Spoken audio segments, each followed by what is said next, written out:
Local news that matters on Local 22 News.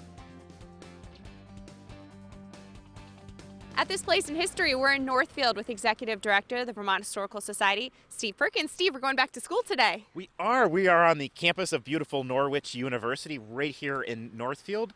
Really, America's first private military college. And so we're going to learn about that and also the interesting kind of geographical question of why is Norwich University in Northfield, Vermont? So John Hart, who is the director of the Sullivan Museum here on campus, is going to meet us and we're going to show us around and give us a tour.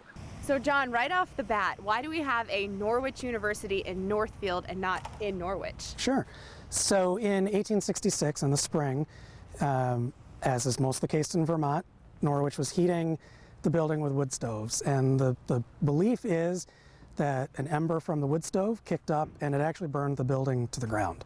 At the same time, the railroad had left Northfield, so the town was trying to find a way to bring in something to help stabilize the economy, and the university was in financial trouble. It really didn't have the funding to rebuild. The town offered to basically lop off the top of a hill, create the upper parade ground, and then provide the first building. So Norwich University was originally in Norwich? It was originally in Norwich, right on the town green. It's actually where the Norwich School sits today. And when was it founded? So Norwich University was founded as the American Literary, Scientific, and Military Academy in 1819, and it was chartered in the 1830s and renamed Norwich University. Now, we talked about Norwich University being the oldest private military college in the United States. So what does that mean, a private military college? Because I've heard we've got cadets here, but we also have civilian students. How does that work? Right. So in the 1970s is when we brought in the civilian students, when Norwich acquired Vermont College at the time. We are a private school. We're not federally funded in the same way that, say, West Point or Annapolis or even the Air Force Academy are. A lot of other schools that Captain Partridge founded don't exist anymore. They failed either within a few decades after starting or later into the 20th century.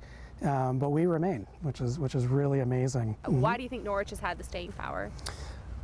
I think a lot of it is just the model of education that Captain Partridge set up, which has never changed. We are still a hands-on center for learning, and we really hone in on that with like engineering and nursing, even cybersecurity, which may not have been anything that Partridge could have ever conceived. But it's that practical, real-world experience that our students can get well here that sets them up really successfully for the future after they graduate, whether they go into civilian life or into the military and take those skills and apply them elsewhere down the path. Is the museum open to the public? How can people find out more? It's absolutely open to the public. We are open Monday through Friday, 8 a.m. to 4 p.m., and then during the academic year, so generally September to May, on Saturdays from 11 to 4. It's free, open to the public. There's signage coming into campus, so it's really easy to find. At this place in history. Local news that matters on Local 22 News.